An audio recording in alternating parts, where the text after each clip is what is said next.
عن ابی ہریرہ رضی اللہ عنہ قال، حضرت ابو ہریرہ ہی سے ایک اور روایت ہے، فرماتے ہیں قال رسول اللہ صلی اللہ علیہ وسلم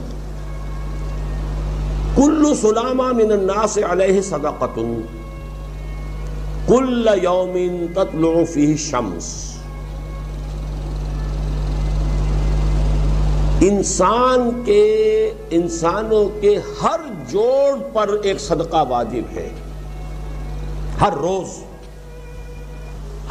جو طلوع ہوتا ہے تو ہر جوڑ کا صدقہ۔ یہ انگلی کا جوڑ ہی اگر لاک ہو جاتا، آج صبح آپ اٹھتے ہو یہ لاک ہے تو کیا ہوتا؟ گھٹنا لاک ہو جاتا، کونی لاک ہو جاتی۔ صبح کو انسان اٹھے کہ میں بھلا چنگا ہوں، کل یوم تطلع فی الشمس، ہر دن جس میں کہ سورج جو ہے طلوع ہوتا ہے اس میں ہر جوڑ پر ایک صدقہ واجب ہے۔ اس کو شیخ سعدی نے بہت عمدگی سے کہا ہے،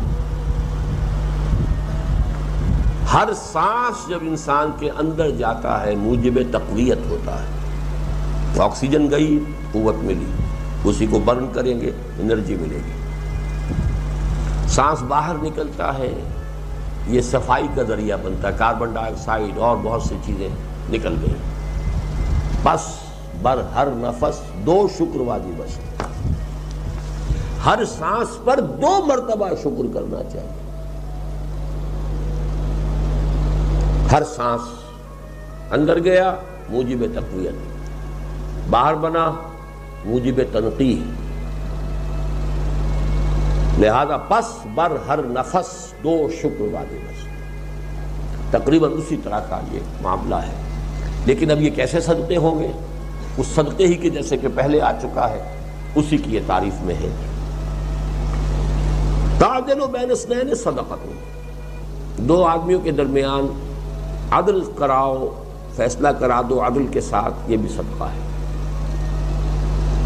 تعین الرجل فی دابتہ فتحملہ علیہا اور ترفع لہ علیہا متاعہ صدقۃ، اور تم مدد کرو کسی انسان کی اس کی سواری کے معاملے میں کہ اسے اس پر چڑھنے میں مدد دو، یا یہ کہ اس کی کوئی چیز اس کا سامان نیچے سے اٹھا کے پکڑا دو، اونٹ پر سوار ہو گیا ہے اب نیچے سے سامان پکڑا رہے ہیں، یہ بھی صدقہ ہے۔ والکلمۃ الطیبۃ صدقۃ، ہر پاک بات جو اپنی زبان سے نکالو گے وہ صدقہ ہے۔ فلیقل خیرا او لیصمت، بات صحیح کرے، اچھی کہے یا خاموش رہے، تو ہر اچھی بات جو زبان سے نکلتی صدقہ ہے۔ وبکل خطوۃ تمشیھا الی الصلاۃ صدقۃ، اور ہر قدم جو وہ نماز کے لیے جاتا ہے تو اٹھاتا ہے یہ صدقہ ہے۔ وتمیت العزاء عن الطریق صدقۃ، اور راستے میں سے کوئی اذیت شے کو، اذیت بخش چیز کو دور کرتا ہے، کہیں روڑا پڑا ہوا ہے، کہیں کچھ اور ہے، کوئی ٹھوکر کھا جائے گا، کوئی ہو سکتا ہے کوئی اندھا گزرے، اس کے لیے کوئی مصیبت ہو جائے، اس کو اگر ہٹاتے ہوئے چلے گا یہ بھی صدقہ۔